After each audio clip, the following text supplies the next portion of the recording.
Manager, played in the big leagues, been around baseball a long time. So let's start with that, Jerry. Okay. First of all, welcome to the show. We're Thank out you. in Arizona, Jerry. Yeah. We're here. Well, I appreciate you guys coming. It's obviously gives us some publicity, some recognition, and those types of things, and some exposure.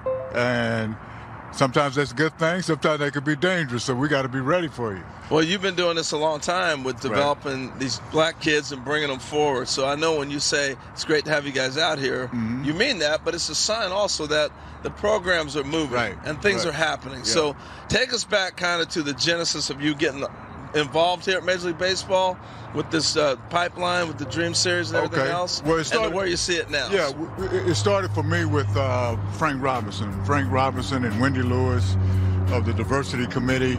We're all trying to find the reasons of why the numbers of African Americans are dropping. We had several summits and those types of things. And obviously, after my managing or whatever, I felt that was my lane.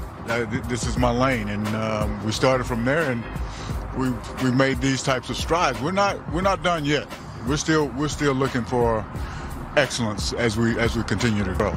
You say this is your lane. It seems like, looking at your career resume, everything is your lane. Whatever you get thrown into, you find a way to be extremely successful at it. And for everybody at home, I always thought that you would be my first manager. I was drafted by the Chicago White Sox. When I was with the White Sox, Jerry was the manager all the way to 2003. I was drafted in 2001. So I got to give you props and say thank you right here on live television. Jerry was the first one to give me an opportunity in the big leagues. I was one of those young minor league players in rookie ball, A-ball, and Jerry made the phone call. Hey, bring that young kid up, give him an opportunity to play in spring training and see what he can do. So thank you for that. But with these young players, you've managed in the big leagues. What is the difference in an approach of managing big leaguers to talking to these young players and trying to manage their early careers? Oh, what an excellent question. I think it was a difficult challenge for me at the beginning because I wasn't speaking the language of the kids. I was speaking the language to big league players, and so I had to really make the adjustment. I think the thing that you see and that you keeps you going is the smiles and the aha moments with the young players, and what it made me a better coach by being more fundamental than probably I would be at a big league level when you got players that already know how to run, catch a ball, throw a ball, those types of things. You know, Jerry, you talked last night with the kids for the first day in the greeting meeting, and you talked about we're going to unlock you, we're going to free you up. So for someone who's observing from the outside, what does that mean when you express that to these youngsters? Well, that's obviously a very good question. It's like over the years there's been some empirical evidence of some guys that you've seen change, metamorphosis into a different guy or free him up. One guy we had was Cassius. I can't think of Cassius' last name. I think he's going to Duke, right-handed pitcher. And in our community, what we try to do when we so-called make it, we try to get out of where we came from. And we raise our kids out there, and we lose sometimes that toughness. Some of them lose that toughness, but some of them lose that identity of the culture that we grew up in. Right, they put them in a box. Right. So when they come back and play with us, they're talking noise. They're celebrating their culture as they are freeing themselves up, and I think that makes them a better player.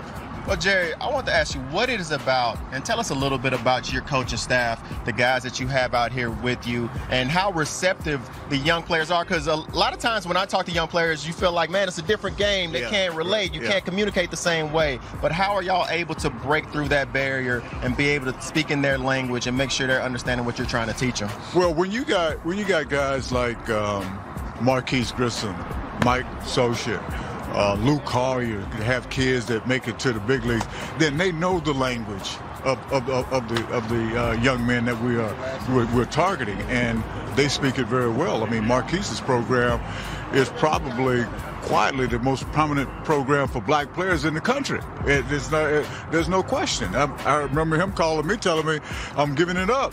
I'm good. I said, no, you're not. Not yet. We're coming. It's okay. I can see something, down the line. This is about 12 years ago. And, man, it's so when you had those types of coaches to answer your question, you got a Ty Waller kind of running things. Now you're bringing on Stan Cowles. You're bringing on different ideas, different mindsets.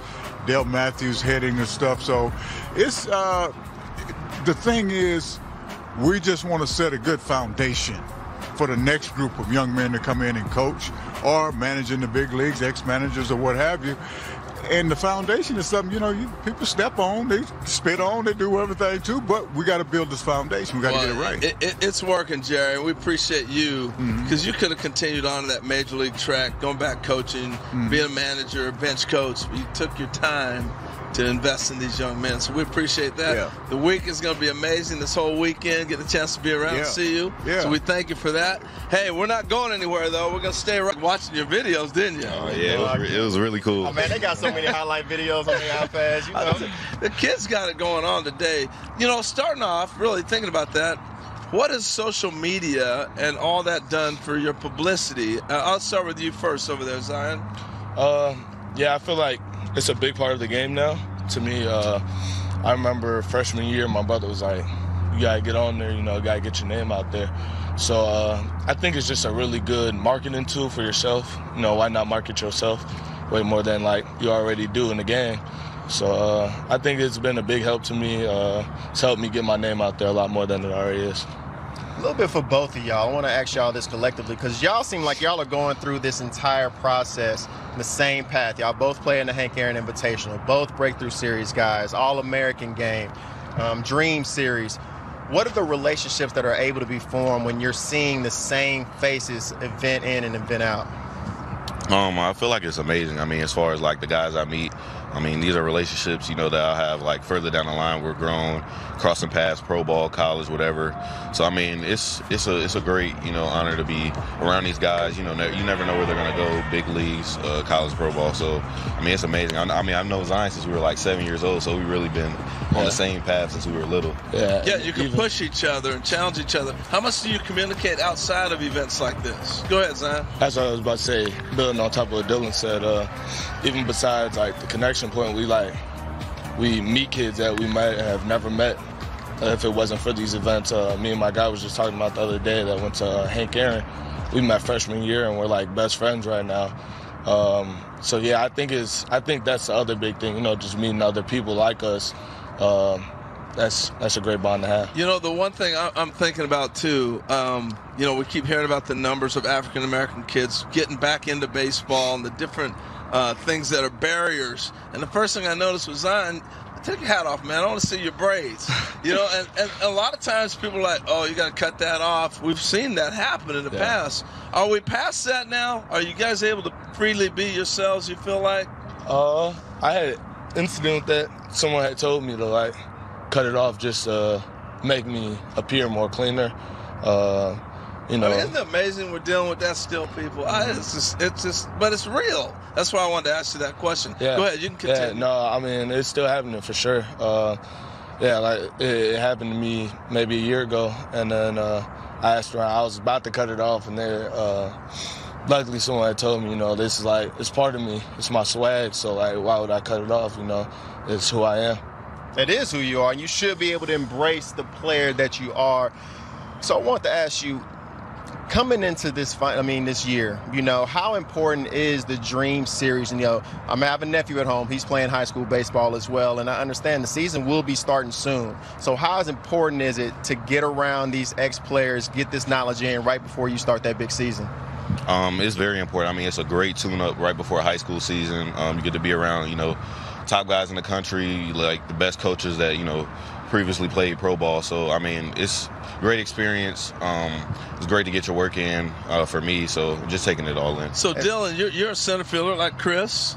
I'm sure you picked his brain on some things. You got to work with Marquise Grissom, one of the greatest center fielders we saw in this game. What are some of the things you look forward to asking him or have had conversations with him in the past?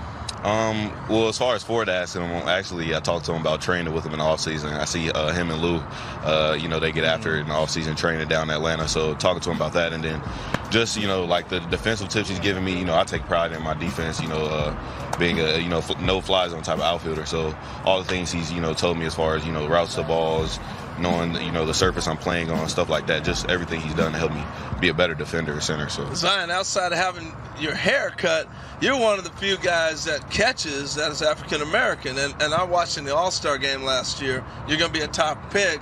How often have people approached you about moving out of the catcher position? Because it's been over 20-some years since Russell Martin was drafted as a catcher to play, and he moved to the big leagues. But have they approached you about moving out of catcher, or how do you face that?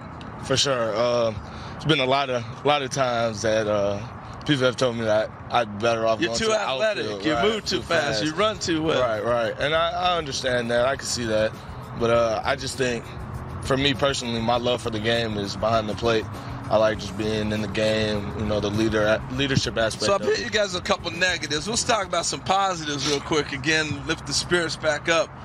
Chris was touching on some of the stuff that you learned here. What do you look forward to the most when you come to these events? I'll start with you. I'm looking right at you, talking to both of you. I'll start with you, Dylan. Go ahead. What I look forward to is really like coming here and picking the brains of coaches as far as hitting, like drills, routines to pick up, knowing what the pitcher's throwing, just like picking their brains on hitting, just being a great hitter, hitting all sides of the field. So really just that hitting tool. All right, Zion, real quick. For me,